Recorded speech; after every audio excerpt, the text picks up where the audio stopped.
প্রধানমন্ত্রী নরেন্দ্র মোদী তিনিও বক্তব্য রাখার সময় এই একই কথা বললেন, কারণ খুব ভয়ঙ্কর বিষয়। একজন রাজ্যের মুখ্যমন্ত্রী তিনি যদি বলেন যে তিনি আছেন বলে নাকি সব শান্ত আছে, তিনি যদি না থাকেন মানে তিনি যদি কোথাও হেরে যান, তার সরকার যদি সরে যায় বা যদি কোথাও ভোটে হেরে যায়, তাহলে নাকি 1 সেকেন্ডের মধ্যে বিশেষ কমিউনিটি ঘিরে ধরবে এবং 12টা 13টা বাজিয়ে দেবে।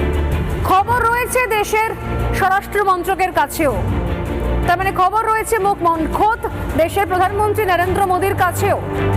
মানে তারাও দেখছেন যে আসলে পশ্চিমবঙ্গে ল অ্যান্ড অর্ডারটা কোন জায়গায় দাঁড়িয়ে রয়েছে, যে একজন নির্বাচিত মুখ্যমন্ত্রী ধরনের কথা বলতে পারেন আজকে জনসভা থেকে। সেই বিষয়টা তুলে ধরলেন নরেন্দ্র মোদী নিজে।